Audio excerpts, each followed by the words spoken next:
जय हिंद दोस्तों। मैं रमाकांत जायसवाल स्वागत करता हूं आप सबका study with Rama YouTube channel पर। उम्मीद है दोस्तों कि आप सब स्वस्थ होंगे और बहुत ही बेहतरीन तरीके से अपनी पढ़ाई कर रहे होंगे।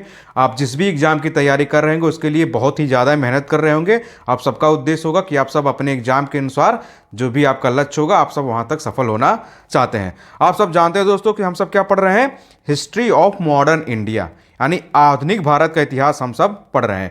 और हमने अपने पिछले वीडियो में दोस्तों असहयोग आंदोलन के बारे में बहुत अच्छे से पढ़ा था कि जो नॉन कॉपरेशन मूवमेंट हुआ था इसका कैसे स्टार्ट किया गया था, इसकी सफलताएं क्यों क्या रही थी, इस आंदोलन को क्यों फिर गांधी जी ने वापस ले लिया था। हमने बहुत बेहतरीन तरीके से बहुत अच्छे तरीके से इसको पढ़ा था असहयोग आंदोलन के बारे में।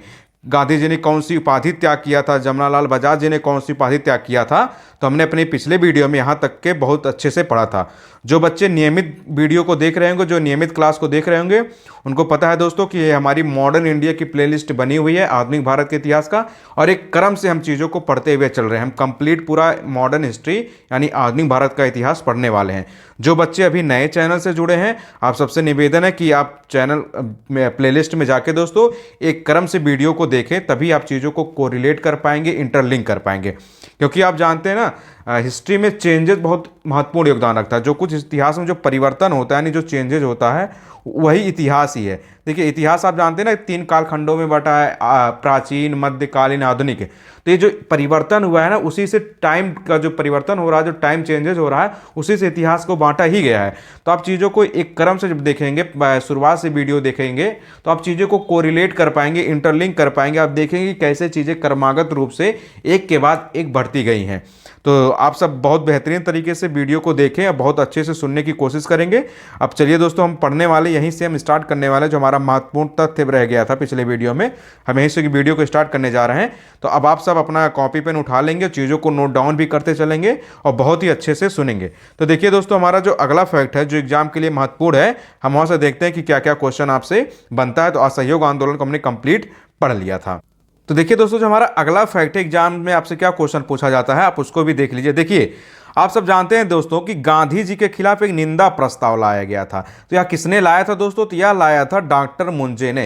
यानी इस असहयोग आंदोलन के खिलाफ, आप जानते हैं ना, असहयोग आंदोलन को गांधी जी ने वापस ले लिया था। हमने अपने पिछले वीडियो में बताया था दोस्तों कि कुछ तबका ऐसा था जो गांधी जी के इस कदम से खुश नहीं था, कुछ तबका ऐसा था जो खुश था। क्योंकि आप जानते हैं गांधी जी जो कुछ भी आंदोलन चलाते थे उनकी एक अपनी रणनीति होती, कि अपनी स्ट्रेटजी होती थी। उनको पता होता था कि कब आंदोलन को आगे ले जाना है, कब आंदोलन को पीछे ले जाना है। जब आप गांधी जी के बारे में मैं आपको डिटेल से जब पढ़ाऊंगा किसी सेपरेट वीडियो में, तो मैं बताऊंगा उनकी क्या स्ट्रेटजी थी, कि जो आंदोलन को शुरू करने के पीछे क्या उनका स्ट्रेटजी होता था और आंदोलन को पीछे लेने के पीछे क्या होता था। तो इसी असहयोग आंदोलन के बाद दोस्तों क्या होता है कि गांधी जी के खिलाफ निंदा प्रस्ताव लाया जाता है। तो इस निंदा प्रस्ताव को किसने लाया था दोस्तों? डॉक्टर मुंजे ने लाया था। यह क्वेश्चन बहुत पूछा गया एग्जाम में कि गांधी जी के खिलाफ निंदा प्रस्ताव किसने लाया था? तो डॉक्टर मुंजे। आप दोस्तों ये आप नाम याद रखिएगा। देखिए ऐसे एक स्टेटमेंट और मिलता है जो पूछा जाता है कि विदेशी वस्त्रों को जलाना अविवेकी या निष्ठुर बर्बादी है। यह स्टेटमेंट किसका है दोस्तों? यह दोस्तों है रविंद्रनाथ टैगोर जी का। जब आप जानते हैं स्वदेशी आंदोलन चलता है, उसी के बाद दोस्तों आप जब देख रहे हैं असहयोग आंदोलन चलता है, तो इसमें क्या होता है? असहयोग का मतलब ही होता है दोस्तों कि हम अंग्रेजों का सहयोग ना करें, उनके द्वारा बनाए गए वस्त्र, उनके द्वारा बनाई गई चीज़ों को हम बहिष्कार करें। इसी तरह स्वदेशी आंदोलन चला था। आप सब जानते हैं कि मतलब स्वदेशी की मतलब अपने देश में उत्पन्न की हुई चीज़ों का ही हम प्रयोग करें। तो रविन्द्रनाथ टैगोर जी ने दोस्तों एक स्टेटमेंट दिया था उसी दौरान कि विदेशी वस्त्रों को जलाना क्या है? अविवेकी काम है, यह एक निष्ठुर बर्बादी है।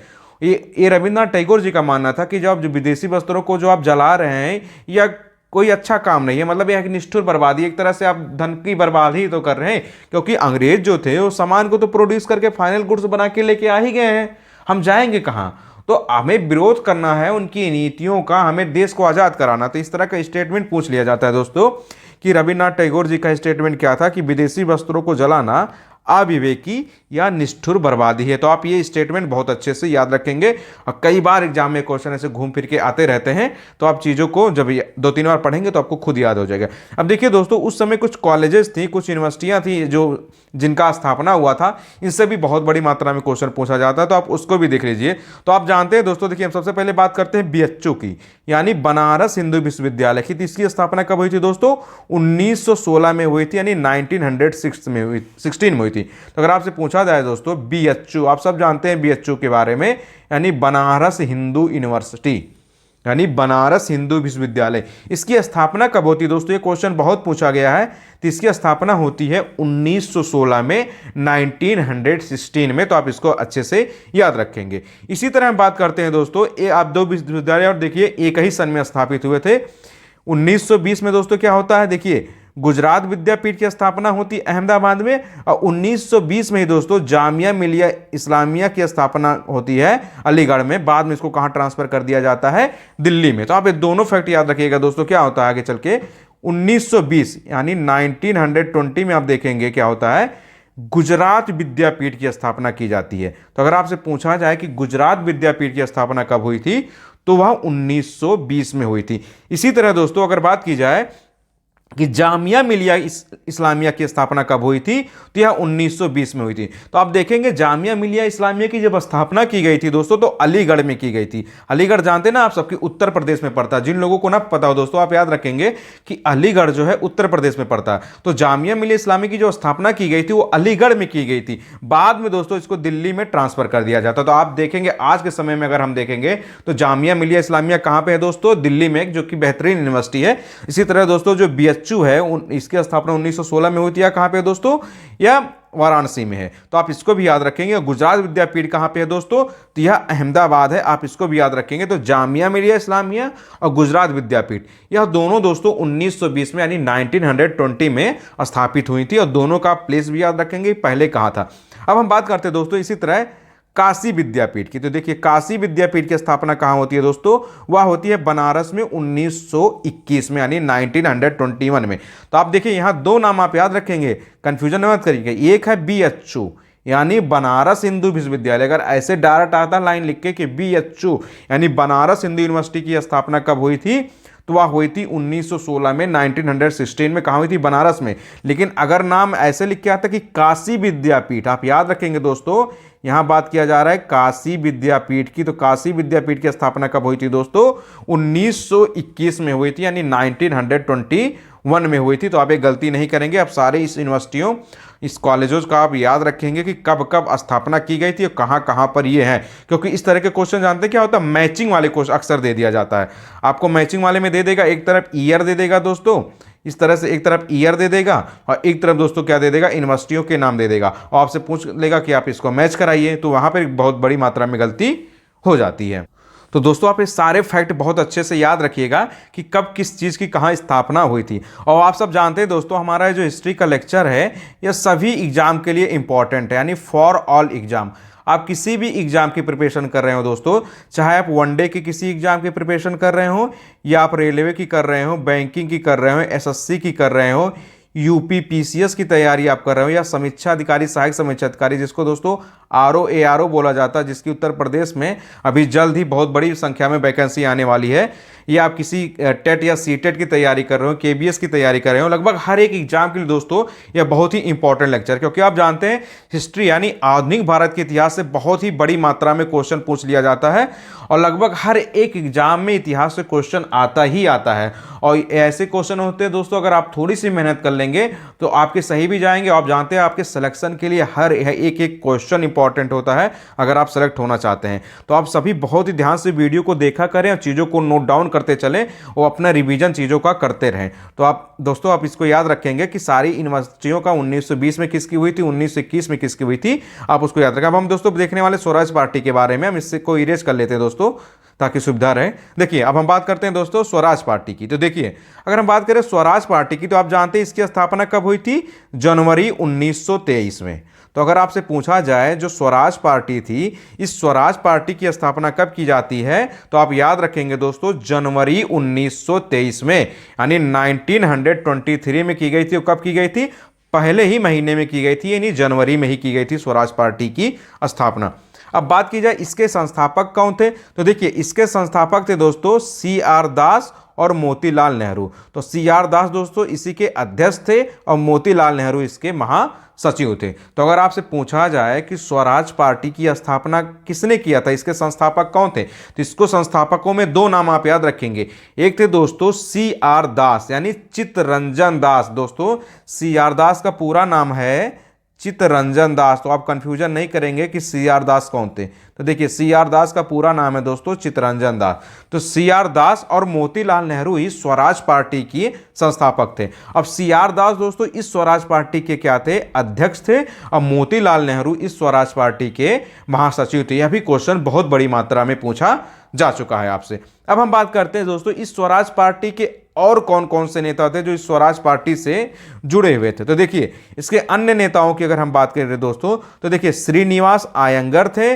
और NC केलकर थे। तो अगर आपसे पूछा जाए कि स्वराज पार्टी के अन्य नेताओं का अगर आपसे पूछा जाए नाम, तो आप याद रखेंगे कौन कौन थे दोस्तों, श्रीनिवास अयंगर थे और NC केलकर थे। तो आप ये नाम भी याद रखेंगे। अब देखिए दोस्तों ये जो स्वराज पार्टी बनी थी इसका उद्देश्य क्या था। आप जानते हैं अगर कोई संस्था बनाई जाती, कोई इंस्टीट्यूशन बनाया जाता है, तो उसके पीछे एक मकसद होता है। जैसे मान लीजिए हमारा ये जो चैनल है दोस्तों स्टडी विथ रामा, ये भी एक तरह से देखिए ना एक इंस्टीट्यूशन है, यानी एक संस्था है। इसका बनाने का मकसद मेरा क्या, कि आप सबको पढ़ाना, आप सबको एग्जाम के बारे में बताना कि कैसे एग्जाम होता है, क्या क्या आपको पढ़ना चाहिए। तो मेरा एक उद्देश्य क्या है कि आप सबको पढ़ाना, और ताकि आप सब अपने जगह पे आप जिस एग्जाम की तैयारी कर रहे हो अपने लक्ष्य को प्राप्त कर सके, अंत में अपने जीवन में सफल हो।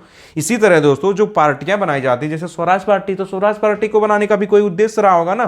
तो ये उद्देश्य भी क्वेश्चन में पूछ लिया जाता है कि स्वराज पार्टी के बनाने के पीछे का कारण क्या था। तो आप देखिए इसका उद्देश्य क्या था दोस्तों स्वराज पार्टी का, वह था चुनाव के माध्यम से काउंसिलों में प्रवेश कर तथा उन्हें काम ना करने देकर 1919 के भारत शासन अधिनियम का उच्छेदन करना। आपने दोस्तों पिछले वीडियो में पढ़ा है कि 1919 के अधिनियम के प्रावधान क्या थे। अगर आप लोगों ने शुरू से वीडियो को देखा होगा दोस्तों, तो हमने आपको वीडियो में पहले ही बता रखा है कि सारे अधिनियमों के बारे में बता रखा है कि जो सारे एक्ट्स आए थे उसमें क्या क्या बेसिक प्रावधान था। इसी तरह जो 1919 का अधिनियम आया था दोस्तों, 1919 का अधिनियम जो आया था उसका उच्छेदन करना, मतलब उस अधिनियम को ना मानना, और चुनावों के माध्यम से जो कुछ भी इलेक्शन होने वाले थे उसके माध्यम से दोस्तों क्या था, काउंसिलों में प्रवेश कर तथा उन्हें काम ना करने देना।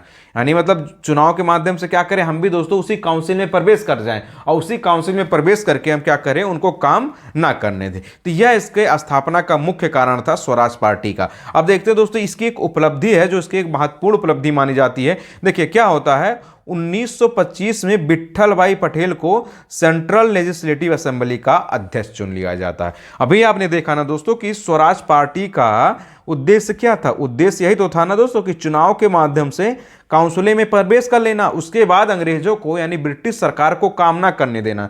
तो इसी उपलक्ष्य में इनकी एक महत्वपूर्ण जो उपलब्धि हो जाती है वो क्या होती है दोस्तों, 1925 में। आप याद रखेंगे ये डेट ईयर अक्सर याद रखेंगे आप दोस्तों, क्योंकि मैचिंग वाले में दे देता हूं। 1925 में यानी 1925 में क्या होता है, विट्ठल भाई पटेल क्या होते हैं, सेंट्रल लेजिस्लेटिव असेंबली के अध्यक्ष चुन लिए जाते हैं। तो आपसे क्वेश्चन बहुत पूछा गया है कि विट्ठल भाई पटेल सेंट्रल लेजिस्लेटिव असेंबली के अध्यक्ष कब चुने जाते हैं, तो यह चुने जाते हैं दोस्तों 1925 में, 1925 में। और पूछा जाता है किस पार्टी से तो यह स्वराज पार्टी से थे। तो आप ये नाम भी याद रखेंगे कि ये कब चुने गए हैं और किस पार्टी से थे।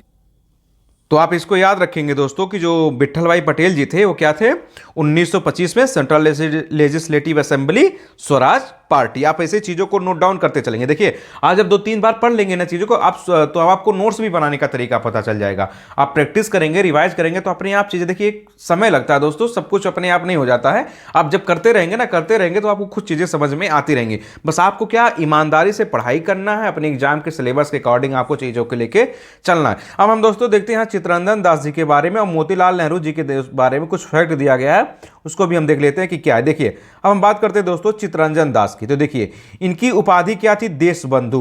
तो अगर आपसे पूछा जाए कि देशबंधु उपाधि किसकी थी, तो आप याद रखेंगे चित्तरंजन दास।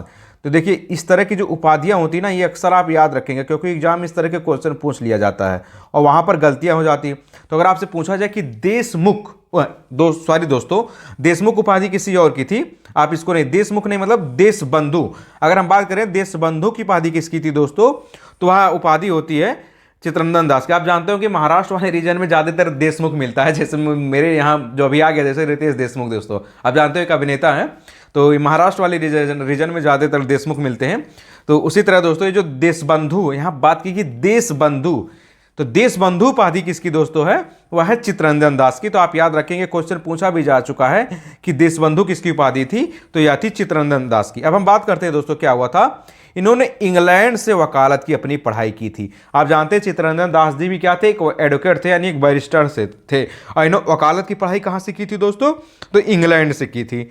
वकील के रूप में अगर पूछा जाए इनकी सबसे बड़ी सफलता क्या रही, जैसे आप जानते हैं चित्तरंजन दास जी भी एक वकील ही थे, तो अगर आपसे पूछ लिया जाए कि वकील के रूप में इनकी सबसे बड़ी सफलता क्या थी, तो अलीपुर बम कांड में अरविंद घोष का बचाव। अभी दोस्तों आप पढ़ने वाले हैं कि जो अलीपुर बम कांड केस हुआ था उसमें क्या हुआ था, तो उसके बारे में आप पढ़ेंगे। बस अभी आप यहां याद रखिएगा कि जो अलीपुर बम कांड केस हुआ था दोस्तों, उसका जो था यही उसके लिए लड़े थे। तो इसमें क्या किया था दोस्तों, इन्होंने अरविंद घोष का बचाव किया था। तो एक वकील के रूप में अगर बात की जाए, ओवरऑल इनके कई सारे योगदान है भारत जैसे देश के लिए, हमारी आज़ादी के लिए, लेकिन अगर पूछा जाए वकील के रूप में इनके लिए सबसे बड़ी सफलता क्या थी, तो आती अलीपुर बम कांड केस में जो इन्होंने अरविंद घोष जी का बचाव किया था, या इनकी वकील के रूप में सबसे बड़ी सफलता थी। तो आप चित्तरंजन दास जी के बारे में ये फैक्ट याद रखेंगे, इनको देशबंधु भी बोला जाता है, और इनकी वकील के रूप में सबसे बड़ी सफलता क्या थी। अब हम बात करते हैं दोस्तों मोतीलाल नेहरू जी के बारे में। देख लीजिए इनके बारे में कुछ एक फैक्ट दिया गया है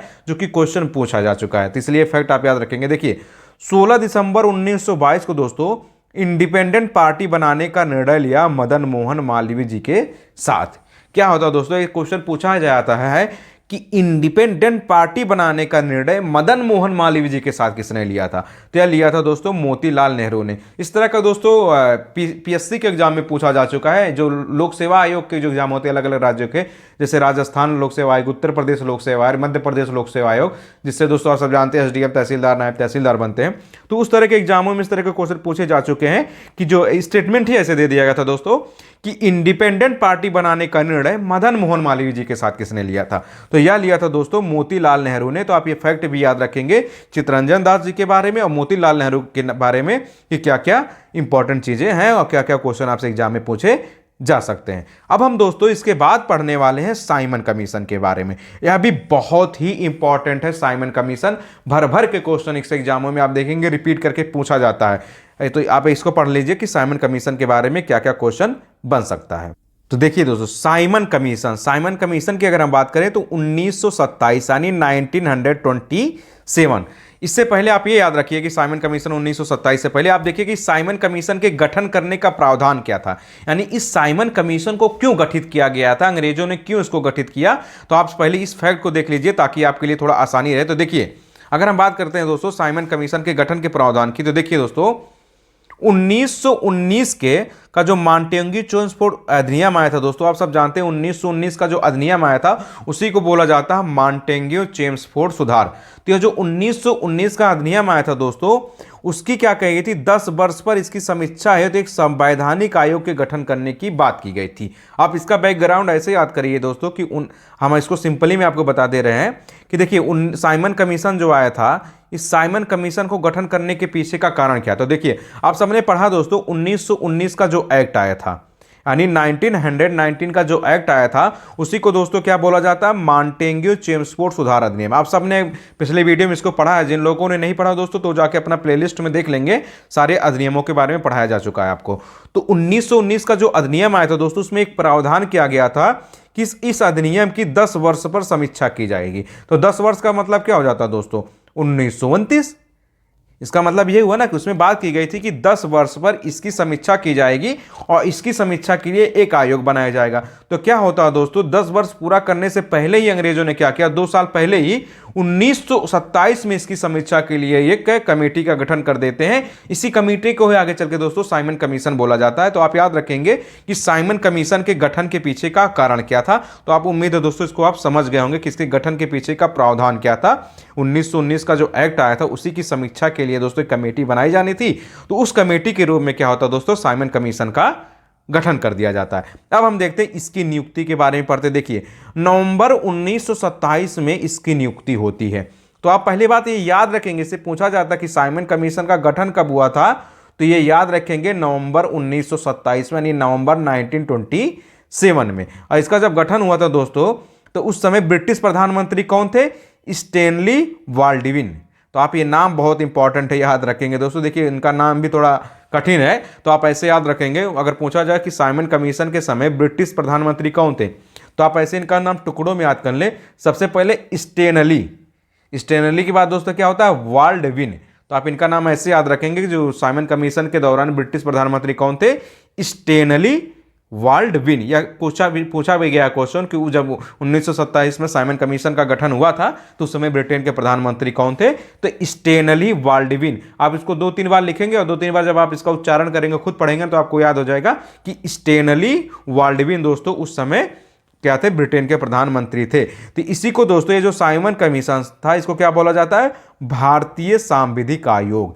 यानी एक संवैधानिक आयोग गठन करना था उनको 10 वर्ष की समीक्षा के लिए। तो इस साइमन कमीशन को दोस्तों क्या बोला जाता है, भारतीय सांविधिक आयोग। तो आप इसको ऐसे ही याद रखेंगे कि 1927 में इसका गठन हुआ था और उस समय ब्रिटिश के प्रधानमंत्री कौन थे, स्टैनली बाल्डविन। तो आप ये भी बहुत अच्छे से याद रखेंगे। अब हम बात करते हैं दोस्तों इसकी संरचना की, यानी ये जो साइमन कमीशन बना था, अब इस साइमन कमीशन का स्ट्रक्चर क्या होता है। जैसे आप अगर कोई संस्था बनाएंगे या मान लीजिए कोई कुछ काम करने जा रहे हैं, 5-6 दोस्तों लोग मिलके कुछ भी करने जा रहे हो, तो उसका मतलब वही संरचना ना कि इसका स्ट्रक्चर क्या है। तो इस स्ट्रक्चर के बारे में हम देखते हैं साइमन कमीशन के बारे में। तो देखिए, ये जो कमेटी बनाई गई थी, इसका अध्यक्ष कौन था, जॉन साइमन। तो जॉन साइमन के ही नाम पे दोस्तों पड़ जाता है साइमन कमीशन। तो ये जो सांविधिक आयोग बनाया गया था, आपने देखा ना कि इसका नाम क्या था, भारतीय सांविधिक आयोग। इस सांविधिक आयोग को ही साइमन कमीशन बोला जाता है। इसको साइमन कमीशन क्यों बोला गया, क्योंकि इसका जो अध्यक्ष बनाया गया था दोस्तों, वह जॉन साइमन नाम का एक ब्रिटिश ही था, तो उसी के नाम पे पड़ जाता है साइमन कमीशन। अब इसमें पूछा जाता अध्यक्ष सहित कुल कितने सदस्य थे, तो आप याद रखेंगे कुल 7 सदस्य थे। यानी साइमन कमीशन में कुल कितने मेंबर थे, कुल 7 सदस्य थे। और ये अध्यक्ष के साथ थे, ना कि आप अगला कह देंगे कि अध्यक्ष इसका जॉन साइमन था तो 8 सदस्य होंगे, नहीं। यहाँ दोस्तों याद रखेंगे कि अध्यक्ष सहित, यानी अध्यक्ष को लेके साइमन कमीशन में कुल कितने सदस्य थे, 7 सदस्य थे, यानी 7 मेंबर्स थे। यह भी क्वेश्चन पूछा जा सका। और सभी के सभी दोस्तों सदस्य क्या थे, अंग्रेज थे। यह भी बहुत ही इंपॉर्टेंट है। यानी ये जो साइमन कमीशन बना था दोस्तों, इस साइमन कमीशन में कुल 7 सदस्य थे और सातों के सातों अंग्रेज ही थे। आप ये याद रखेंगे, सातों के साथ कौन थे, अंग्रेज थे। इसमें कोई भी भारतीय नहीं शामिल था। इसमें दोस्त क्लीमेंट एटली भी एक सदस्य था। क्लीमेंट एटली नाम क्यों इंपॉर्टेंट है दोस्तों, ये आगे चल के ब्रिटेन का प्रधानमंत्री बनते हैं। तो आप याद रखेंगे दोस्तों, क्लीमेंट एटली भी दोस्तों इस साइमन कमीशन के एक सदस्य थे। ये आगे चल के ब्रिटेन के प्रधानमंत्री बनने वाले हैं, तो इसलिए यह नाम इंपॉर्टेंट हो जाता है दोस्तों। इसमें दोनों नाम इंपॉर्टेंट है कि साइमन कमीशन के समय ब्रिटेन के प्रधानमंत्री कौन थे, तो आपने देखा स्टैनली बाल्डविन। और साइमन कमीशन के एक सदस्य कौन थे, क्लीमेंट एटली। कुल कितने सदस्य थे, 7। सभी के सभी क्या थे, अंग्रेज, यानी सभी के सभी गोरे ही थे। और इसका अध्यक्ष कौन था, जॉन साइमन था। यानी अंग्रेज अपने लिए ही तो काम करना चाहते थे, तो क्यों भारतीयों को लाएंगे भैया, उनको आज़ादी थोड़ी ना देनी थी, उनको तो यहाँ पर राज करना था, हमारा शोषण करना था, आर्थिक रूप से हमारे धन को ले जाके ब्रिटेन को डेवलप्ड बनाना था। तो इसीलिए वो सब कुछ अपने हिसाब से करते थे। वो कहते क्या थे कि हम भारतीयों के लिए कर रहे हैं, जबकि कर किसके लिए रहे होते थे, वो अपने लिए कर रहे होते। तो आप याद रखेंगे दोस्तों, इसकी संरचना बहुत ही इंपॉर्टेंट है। अब हम देखते हैं दोस्तों कि जो साइमन कमीशन आया था, इस साइमन कमीशन का विरोध क्यों किया गया। आप तो आपने देख लिया ना कि साइमन कमीशन कैसे कैसे बना था। अब इसका विरोध क्या होता, क्यों लोग इसका विरोध करते हैं साइमन कमीशन का। तो देखिए, सबसे पहला कारण क्या था कि आपने अभी पढ़ा कि सभी के सभी सदस्य क्या थे, गैर भारतीय थे। यानी सब क्या थे, सबके सब गोरे थे, सबके सब अंग्रेज थे। यानी साइमन कमीशन में एक भी भारतीय सदस्य क्यों नहीं शामिल किया गया था। सातों के सातों क्या थे, अंग्रेज थे। सातों के सातों ब्रिटिश थे। सातों के सातों क्या थे, गैर भारतीय थे। सातों के सातों गोरे थे। इसीलिए दोस्तों इस कमीशन का नाम भी पड़ जाता है श्वेत कमीशन। तो आप याद रखिएगा दोस्तों कि अगर पूछा जाए कि श्वेत कमीशन नाम किसका है, तो आप दोस्तों इस पे गलती नहीं करेंगे, आप बहुत बड़े ध्यान से इसको याद रखेंगे, बहुत बड़े अक्षरों में लिख दे रहे हैं इसको। देखिए, अगर आपसे पूछा जाए कि श्वेत कमीशन, श्वेत कमीशन का मतलब सफेद कमीशन, अंग्रेजों को गोरे कह के तो बुलाया जाता था ना, अभी भी हम लोग क्या कहते हैं, गोरे कहते हैं ना, तो इसीलिए उसका नाम ही पड़ गया श्वेत कमीशन। इसमें सब गोरे ही भरे हुए हैं, इसमें कोई और दूसरा नहीं भरा हुआ है। इसको आप अनदर अर्थ में नहीं लेंगे, गोरे काले का कोई भेद नहीं होता है दोस्तों, लेकिन उस समय ऐसी ही चल रही थी चीजें, वहां पे सबके सब अंग्रेज, तो अंग्रेज जानते हैं कि आप सबके सब गोरे होते, इसलिए उनको क्या कह दिया गया था कि गोरे कमीशन, इसलिए इसका नाम एक पड़ जाता है दोस्तों श्वेत कमीशन। तो आप याद रखेंगे कि श्वेत कमीशन किसको बोला जाता है, तो जो साइमन कमीशन आया था इसी को श्वेत कमीशन भी बोला जाता है। और देखते हैं दोस्तों, देखिए कांग्रेस द्वारा जो मद्रास अधिवेशन होता है 1927 में, साइमन कमीशन के विरोध करने का निर्णय लिया गया। देखिए दिसंबर 1927 में भारतीय राष्ट्रीय कांग्रेस का अधिवेशन कहां होता है, मद्रास में होता है। इस अधिवेशन में क्या होता है दोस्तों कि साइमन कमीशन का विरोध करने का निर्णय लिया जाता है। आप सबने पढ़ा ना आईएनसी, यहां आईएनसी का मतलब होता है दोस्तों इंडियन नेशनल कांग्रेस, यानी भारतीय राष्ट्रीय कांग्रेस। हमने इसको बता रखा है ना दोस्तों कि इसका हर एक साल अधिवेशन होता था। इसका जो दिसंबर 1927 में अधिवेशन होता है, ये इंपॉर्टेंट है दोस्तों, यह कहां होता है, मद्रास में होता है। तो इस मद्रास अधिवेशन में क्या होता है, साइमन कमीशन, इसी साइमन कमीशन का क्या होता है दोस्तों, विरोध करने का निर्णय लिया जाता है। कि साइमन कमीशन का विरोध करने का निर्णय कहां लिया गया था, मद्रास अधिवेशन में दोस्तों, जो दिसंबर 1927 में होता है। अब बात करते हैं हम दोस्तों, अभी देखिए एक डेट और बहुत इंपॉर्टेंट है, 3 फरवरी 1928। यह क्यों इंपॉर्टेंट है, साइमन कमीशन इसी दिन बंबई में आता है। तो आप पहली बार दो अंतर आप देख लीजिए, आप ये याद रखेंगे नवंबर 1927। दोस्तों आप दो डेट एकदम बिल्कुल नहीं भूलेंगे, एक होता है नवंबर 1927, एक दोस्तों है 3 फरवरी 1928। यह दोनों डेट क्यों इंपॉर्टेंट है दोस्तों, आप इसका अंतर देख लिए। देखिए साइमन कमीशन के अगर गठन की बात की जाए कि इस साइमन कमीशन का गठन कब हुआ था, यानी इसकी स्थापना कब हुई थी, तो हुई थी नवंबर 1927 में। इसमें आप गलती नहीं करेंगे, मैचिंग वाले क्वेश्चन में दे देता 1927 1928 दोनों ईयर, और लोग वहां सोचते हैं यार 1927 था कि 1928 था, जिसकी प्रैक्टिस अच्छी नहीं होती है वो गलती करके आ जाते हैं। तो नवंबर 1927 में क्या होता है दोस्तों, साइमन कमीशन का गठन होता है। लेकिन क्वेश्चन आपसे क्या पूछा जाता है कि साइमन कमीशन भारत कब आया था, यानी साइमन कमीशन का गठन तो ब्रिटेन में होता है ना, तो अगर आपसे पूछा जाए कि साइमन कमीशन का भारत आगमन कब होता है, तब वह आता है दोस्तों 3 फरवरी 1928 को। इसलिए यह डेट बहुत इंपॉर्टेंट है, तो आप दोनों याद रखेंगे, नवंबर 1927, 3 फरवरी 1928। अगर क्वेश्चन ऐसे पूछा जाता है कि साइमन कमीशन का गठन कब हुआ था, यानी साइमन कमीशन की स्थापना कब हुई थी, साइमन कमीशन बना कब था, तब आप बताएंगे कि नवंबर 1927 वाले पे आप सही करेंगे। लेकिन आपसे अगर ये पूछा जाए कि साइमन कमीशन भारत कब आया था, तो साइमन कमीशन दोस्तों भारत कब आया था, 1928 में 3 फरवरी को। और आप देख रहे हैं ना यहाँ लिखा हुआ दोस्तों कि साइमन कमीशन का बंबई आगमन, तो बंबई में कब आया था साइमन कमीशन, मतलब भारत में इसका आगमन कब हुआ था दोस्तों, तो 3 फरवरी 1928 को हुआ था। तो आप इसलिए दोनों ही डेट याद रखेंगे, नवंबर 1927 और 3 फरवरी 1928, क्योंकि ये दोनों ही इंपॉर्टेंट है। जब साइमन कमीशन दोस्तों भारत आता हो तो क्या होता है, देशव्यापी हड़ताल का आयोजन किया जाता है। इसके विरोध में क्या किया जाता है, हड़ताल किया जाता है। देशव्यापी मतलब पूरे देश में ही हड़ताल किया जाता है कि साइमन कमीशन वापस जाओ, साइमन कमीशन वापस जाओ। इसका एक नारा ही लगा दिया गया, यही नारा फेमस हो जाता है, साइमन कमीशन वापस जाओ, यानी Simon commission go back, Simon commission go back, Simon commission वापस जाओ, साइमन कमीशन वापस जाओ। तो यह नारा खूब चला था उस समय 3 फरवरी 1928 में, जब साइमन कमीशन का भारत आगमन होता है। तो आप नारा भी याद रखेंगे कि साइमन कमीशन वापस जाओ, यानी साइमन कमीशन का विरोध क्यों किया गया था। आपने अभी देखा दोस्तों कि सभी के सभी सदस्य इसमें क्या थे, गैर भारतीय थे, यानी सभी के सभी क्या थे, अंग्रेज थे, श्वेत लोग थे, गोरे लोग थे, एक भी भारतीय को इसमें शामिल नहीं किया गया। तो इस साइमन कमीशन के बारे में आपने बेसिक चीजें देख लिया कि साइमन कमीशन का गठन क्यों हुआ था, साइमन कमीशन की नियुक्ति क्यों की गई, इस साइमन कमीशन का स्ट्रक्चर क्या था, और साइमन कमीशन का विरोध क्या हुआ। तो आप सब उम्मीद है दोस्तों कि बहुत बेहतरीन तरीके से साइमन कमीशन के जो बेसिक चीजें हैं इसको आपने बहुत अच्छे से समझा है। तो देखिए इसके बाद का जो है दोस्तों कि साइमन कमीशन में क्या क्या कमी थी या क्या कहां कहां इसका विरोध किया गया था, ये सब दोस्तों हम अपने नेक्स्ट वीडियो में पढ़ने वाले हैं, क्योंकि यहां थोड़ा दोस्तों बहुत बर्डन हो जाएगा आपके ऊपर। तो आप अभी हम आपको यहीं छोड़ रहे हैं, हमारा जो अगला वीडियो आएगा हम इसके आगे की चीज़ों को वहाँ से कंटिन्यू करेंगे। करेंगे। बस दोस्तों ज़रूरत क्या है कि आप सब चीज़ें, आप सब जानते हैं कि हम अपने हर एक वीडियो में एक चीज़ पे बहुत जोर देते हैं कि आप अपना रिवीजन कभी भी मत छोड़िएगा। देखिए, पढ़ाई के साथ साथ बहुत ज़रूरी होता है दोस्तों रिवीजन। तो आप अपना रिवीजन करते रहिए, प्रैक्टिस करते रहिए। रिवीजन और प्रैक्टिस ही आपके दोस्तों सिलेक्शन के लिए बहुत ही इंपॉर्टेंट है। देखिए दोस्तों, जो कोचिंग संस्थाएं होती है वो इस पर जोर नहीं कराती हैं। उनको तो दोस्तों कोर्स चलाना होता है, उनको कोर्स को अपने सेल करना होता है, उनको उतना मतलब नहीं होता। लेकिन दोस्तों देखिए, आपको सफल होना है, मैं अपने अनुभव से बता रहा हूँ, तो आपके लिए बहुत इंपॉर्टेंट है दोस्तों। सब अगर आप सफल होना चाहते हैं अपने एग्जाम के लिए, आपका जो भी उद्देश्य है, जो भी टारगेट है, अगर आप सफल होना चाहते हैं तो हम अपने हर एक वीडियो में बताते हैं दोस्तों कि एक आप तो बैक ईयर क्वेश्चन पेपर, एक अपना सिलेबस, एक अपना रिवीजन, एक प्रैक्टिस चीज, ये 4 चीज़ें तो आप पढ़ाई के साथ बिल्कुल भी नहीं छोड़ेंगे। जिस दिन दोस्तों आपने इस पे काम कर लिया ना, तो आपका सिलेक्शन होना, आपको कोई नहीं रोक सकता। आप जिस भी एग्जाम की प्रिपरेशन कर रहे हो, आप उसका सबसे पहले सिलेबस देखिए कि उस एग्जाम का नेचर क्या है, उसके बाद बैक ईयर क्वेश्चन पेपर लाइए और फिर आप रिवीजन प्रैक्टिस इतना कर दीजिए दोस्तों ना कि एग्जाम में जाने से पहले वहां आपको ऐसा महसूस ही ना हो कि मतलब आप एक्चुअल एग्जाम में बैठे। आप तो लगे क्या है, ये तो मैं घर पे ही खेल रहा हूँ। जिस दिन वो वाली फीलिंग आ जाएगी ना कि यार मैं एग्जाम हॉल में थोड़ी ना बैठा हूँ, ये तो मैं अपने घर पे बैठ के ही पेपर दे रहा हूँ, टेस्ट में तो नॉर्मल पेपर आया है, तो ऐसे ही हो जाएगा। तो जिस दिन ये वाली फीलिंग आएगी ना, तो आप समझ लीजिए कि आपके सिलेक्शन को कोई नहीं रोक सकता। तो दोस्तों, आप सब बहुत अच्छे तरीके से अपना मेहनत करते रहेंगे, अपनी पढ़ाई करते रहेंगे।